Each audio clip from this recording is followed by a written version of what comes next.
I've been working on this MTB ramp right here that's next to me. Right here. And, let me show you a little bit of this jump right now.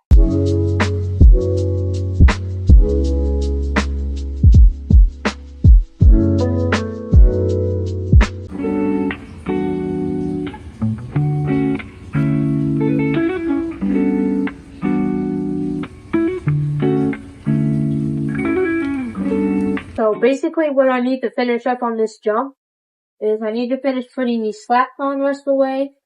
Add a couple more supports in the back right there. And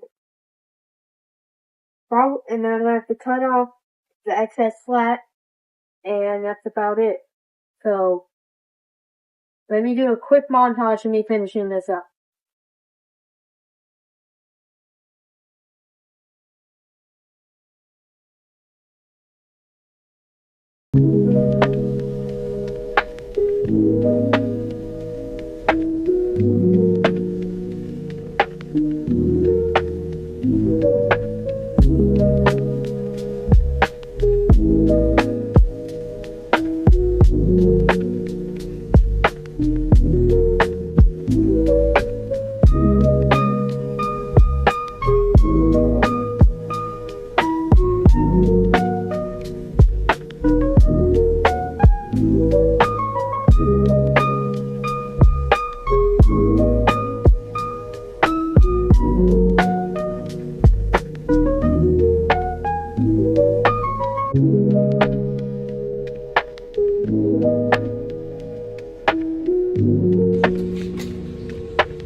Did you hear that thunder?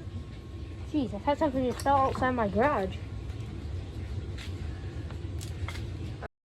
And with that, I was pretty much done.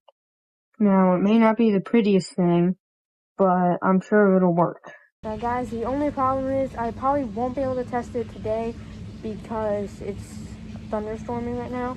Although I could maybe take it out later, but if I don't get it out today, the video will probably be a little bit later tomorrow, which today's Friday right now, so the video will probably be later on Saturday. But hopefully the rain will stop for a minute and I can take this out and test it. I gotta figure out, I'm gonna have to make a landing, because hold on, let me show you how tall this is. I mean, that's pretty tall, so definitely gonna have to figure out a landing. I'm probably gonna put a board from here to here and put a couple boards across the lake right there, and then get one more board from the bottom. But other than that, I'm pretty much done. So I'll finish up these couple things and see you guys outside to test it.